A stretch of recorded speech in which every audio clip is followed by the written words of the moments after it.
Hello, and good morning. Alright, a couple of quick changes since last time. This guy has a new wacky stick. These two are now color coordinated in what they're wearing. So that was cool. Other than that, let's see, she's joined the party. Right, I made her a rogue. I guess these two are both rogues. Do I want to just go heavy crossbow on both of them?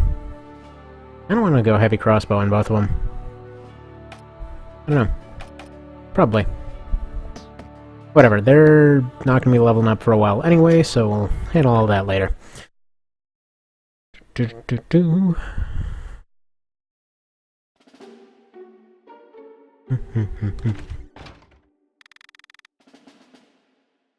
Well, maybe you should try to ask I don't know, maybe borrow it.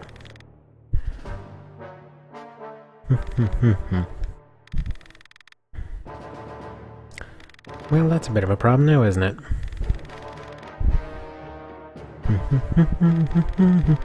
I need to use this piece more. It's a nice one.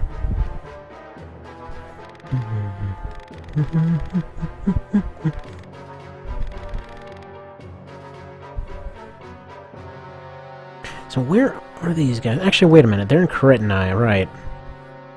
This is the Kritinai war room that they show a bunch of times, so, yeah. He wouldn't be here. Got the coursers, oh no, they got some friggin' Fallout 4 in this crap. They're gonna take over everybody with weird robots that make no sense. Oh no.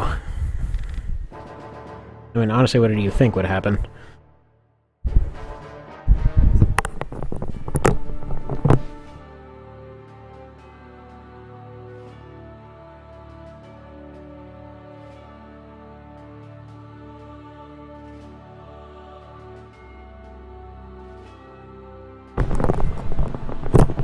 Okay, had to make a quick correction there. For some reason this thing was acting all funny.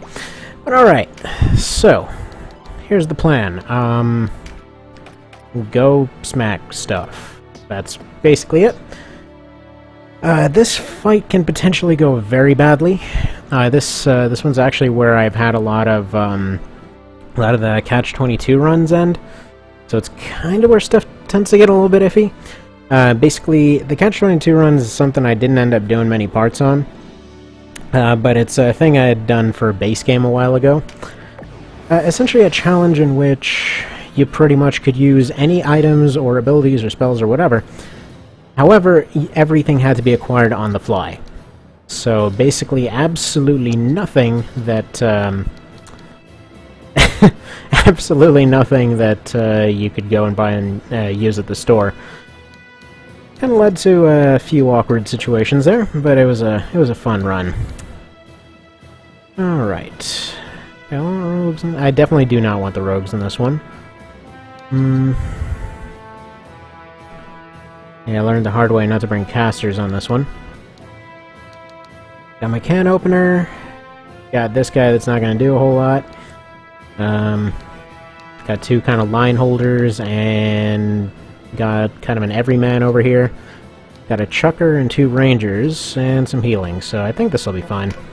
Hopefully. Guess we'll just see. Would be nice to have somebody that can make use of that axe I upgraded, but whatever it is. But whatever it is. That was an interesting... To brain is hard.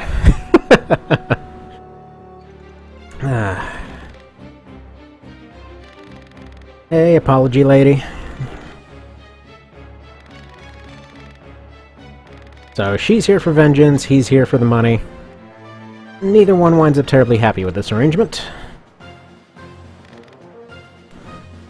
So this is the easiest version of the Almorica fight. There's quite a few that you end up doing here.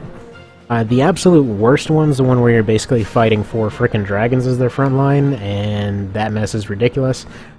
This one is mostly a problem because of her. And this is mostly a base game problem.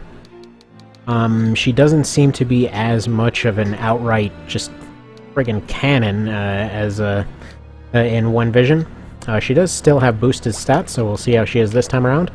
But every previous attempt, she's been relatively down to earth. Kind of the main problem with this in base game is that you would essentially advance everybody to about here.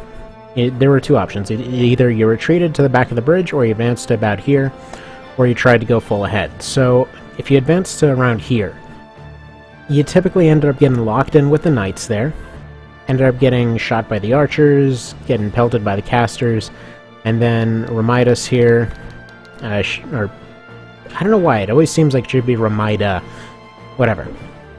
Remidus will basically just annihilate everybody, like hitting 100 pluses and whatnot. So that's not terribly ideal. But again, with actually rebalanced stats that make sense, this is more doable. Now, I think the thing was they were expecting people to just be completely decked in Baldur at this point, but it's a little bit expensive to get everybody going with all that stuff still.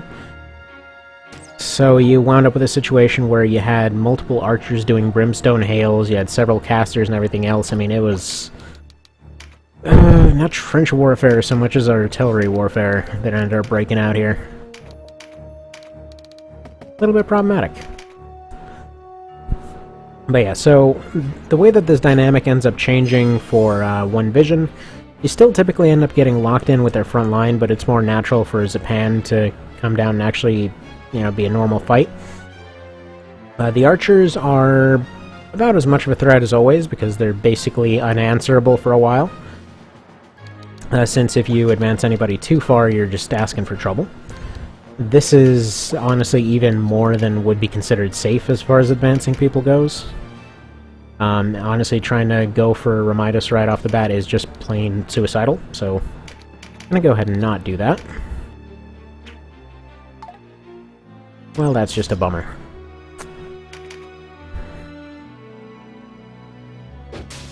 Wow, she is friggin' accurate. He's far less accurate. Why is she so accurate?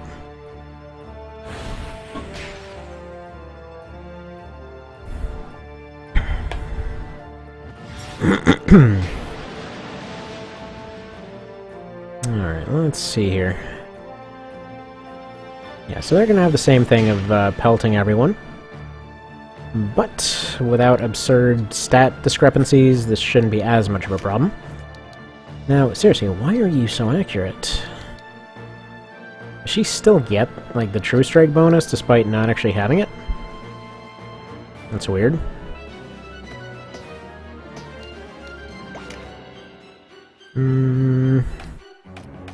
Okay, his avoidance is actually just terrible, that's what it is. Alright, need to remember to give him a vest. Alright, so I'm gonna have the archers focus in on her then. Largely because I do not want to deal with a kill move from that thing. So axes are the slowdown kill move, swords are more or less the damage one. Swords are more in their kind of sidearm role as they should be. One of my favorite changes. Like friggin' friggin' side-by-side base game with this. I was like, nope, they got a sword, you can just magically ignore armor every now and then. For 2 hits, just completely rip somebody in half, because that makes sense. Okay, so he hurts. The thing is, I want those knights gone. If there's one thing that 3 fights ago has taught, it's just that nobody with Aegis can be left alive. It's just going to cause problems. So they have 2 healers. That's going to cause further problems. Right. New plan. Zapan goes. Do these guys have Aegis? Yeah, he does, she does. Alright, so we're just gonna have to fight past it then. Okay. So in that case, Zapan goes. Then, hopefully isolating the archers. Just lock him away for now.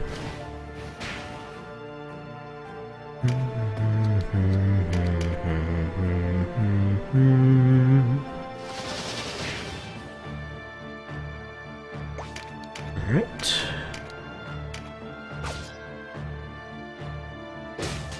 Wow. That didn't go well. Alright, he needs some help. Thank you, Discount Alita. Alright, then scare him, block him off, and then we should be pretty much done with this guy. Okay, I guess he can't get scared. That's a problem. Yep, and it'll be the last one. You totally won't get backstabbed as soon as you go inside.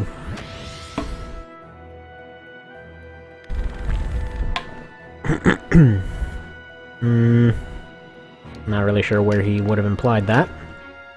Pretty sure he kind of wants you to go inside, given that that's what his whole point was. I swear, there's so many times I decided to take a grinding break here, and completely forgot what the hell the point was of coming to this place. And I kind of wish that there was some kind of effect to the days counter in-game, for exactly that reason. Just because it gets a little bit hilarious in cases like that, where it's like, oh no, I gotta go save somebody, like 400 days later. Was I meant to be doing something? Okay, let's see here. Probably not gonna be getting towards their healers.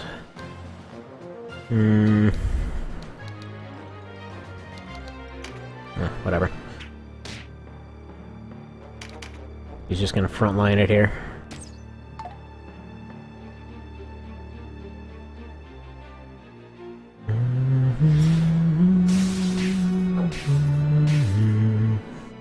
Yeah, that would have been much, much higher in base game. Especially if you have the dragon version of this fight. That one is some nonsense. I know it'd be a lot easier just to keep track of which versions are where, but, yeah, no. There's too much stuff to keep track of to actually keep track of what fights are where.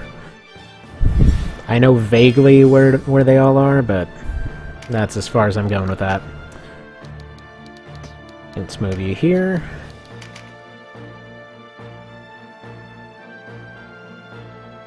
Nice thing is, despite what's going on here, they still get reinforcements and all that. I always kind of was hoping to see bigger numbers on that. Like maybe 2 or 3 of them coming in at once. Like, it might get overwhelming, this is true, but I kind of would be interested to see how that would go. Like, I think the version that I'd be really, really curious for is one where it's like instant permadeath, and then whenever there's castle battles, they get crazy reinforcements. Sounds fun. Alright, I probably don't want to be moving him up like this, but while she's here, we might as well throw some pelts out there. Yeah, there we go. Risky but worthwhile. He's actually friggin' taking damage. Again, that's very much a base game problem. For some reason, her stats were absurd. Actually, that being said, that doesn't even compare to her original version, which was, something that put RoboCop to shame, frankly. Yeah, and then ghosts tell her what happened. Yeah, okay. Oh, so she sounds very young when she dies there.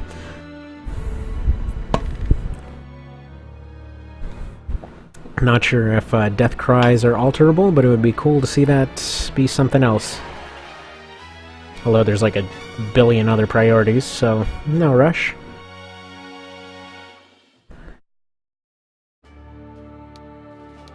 Alright, what kind of time are we looking at here? About 14 minutes? Yeah, that's fine for a part.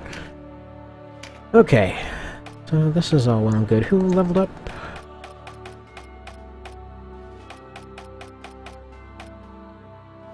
Oh, these guys leveled up. Does that give you anything? Yes. Only the best ability you're gonna friggin' get.